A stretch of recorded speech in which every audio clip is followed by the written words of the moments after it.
Hello friends, मैं रिंकी स्वागत करती हूँ अपने चैनल पे। और आज मैं लेकर आई हूँ आपके साथ दालचीनी के फ़ायदे।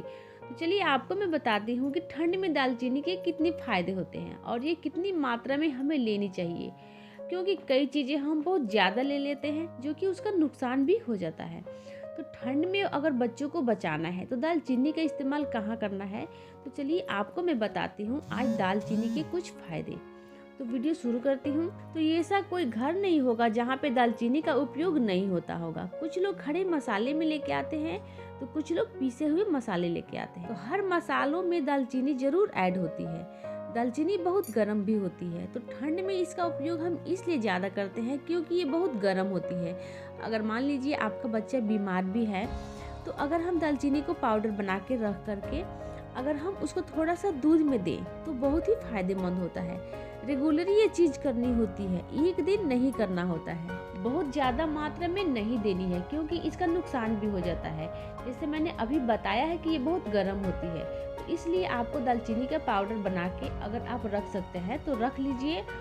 और जब आप अपने बच्चे को दूध देती हैं, क्योंकि ठंड में बच्चों को बहुत समस्या होती है कि बीमार न पड़ जाए, बीमारियों से दूर रखने के लिए अगर हम घरेलू चीज़ों का इस्तेमाल करते हैं तो ये बहुत ही अच्छा होता है बच्चों के स्वास्थ्य के लिए भी। कि कितनी भी केमिकल चीज़ें होती है, बाहर की मेडिसिन दवाइयाँ वगैरह जो भी होती है, हम उससे अगर जितना दूर रहें उतना ही अच्छा है। अगर हम अपने घर में ही पड़ी हुई चीज़ों का इस्तेमाल करके हम अपने बच्चे को स्वस्थ रख पाते हैं तो ये सबसे बढ़िया बात होती है। दालचीनी का पाउडर बना लीजिए और अपने बच्चे को या जो भी आपके घर में दूध पीते हैं, अगर वो बूढ़े लोग भी हैं तो कृपया उनको भी ये जरूर दीजिए, क्योंकि उनके शरीर में गर्माहट बहुत ज़्यादा ज़रूरी होती है, क्योंकि वो बहुत जल्दी बीमार पड़ जाते हैं। जैसे कहा जाता है कि बच्चे और बूढ़े एक जैसे होते हैं, तो दोनों एक ही जैसे होते हैं, तो उनको हमें ध्यान बहुत रखना होता है, खासतौर ठंड के समय में। दालचीनी का पाउडर बना के रखें, आप दूध में डाल के दीजिए। और जितना हो सके आप शक्कर का इस्तेमाल ना करके आप गुड़ का इस्तेमाल करती हैं तो ये बहुत अच्छी बात होती है, तो बच्चे के लिए बहुत अच्छा होता है। और अगर आप जैसे चाय बनाती हैं तो चाय में अगर आप थोड़ी सी दालचीनी पाउडर डाल देती हैं तो वो भी बहुत फायदेमंद होता है। अगर किसी को बहुत ठंड भी लग गई है तो आप दालचीनी पाउडर लेके अगर आप उसमें थोड़ा सा सरसों तेल में ही अगर दालचीनी का पाउडर डालकर उसे मालिश करते हैं तो आप देखेंगे कि आपके बच्चे की असर जरूर दिखेगा, क्योंकि दालचीनी बहुत गर्म होता है, इसलिए असर दिखने में थोड़ा सा टाइम लगता है। लेकिन ऐसा नहीं होता है, कोई भी घरेलू चीज काम नहीं आती, हर चीज काम आती ही है।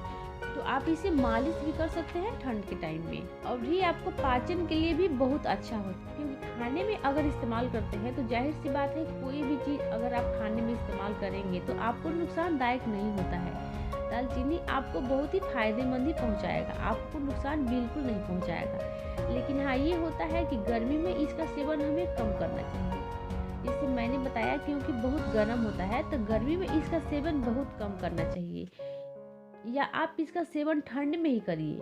अगर आप सुबह सुबह पानी भी पी रही हैं तो हल्के गुनगुने पानी में अगर आप थोड़ी सी दालचीनी डाल के अगर आप पानी पीती हैं तो आपको असर दिखेगा कि आपका पेट भी सही है और आप फ्रेश भी अच्छे से हो जाएंगे। देखिए, घर में जो चीज़ होती है वो बाहर नहीं मिलती है, तो थोड़ा सा आजमाइए घर की चीज़ें और आप देखिए आपका शरीर स्वास्थ्य कैसे बना रहता है। अगर किसी के बच्चे को निमोनिया हो जाती है, निमोनिया में बच्चों को कितनी समस्या होती है, तो निमोनिया में अगर बच्चे को समस्या है तो आप दालचीनी में ही थोड़ा सा शहद मिला करके अपने बच्चे को पिलाइए, क्योंकि कफ जो होता है बच्चों को जो फैल जाता है तो ये दालचीनी गर्म होती है, ये बहुत फायदेमंद होगी बच्चों के लिए।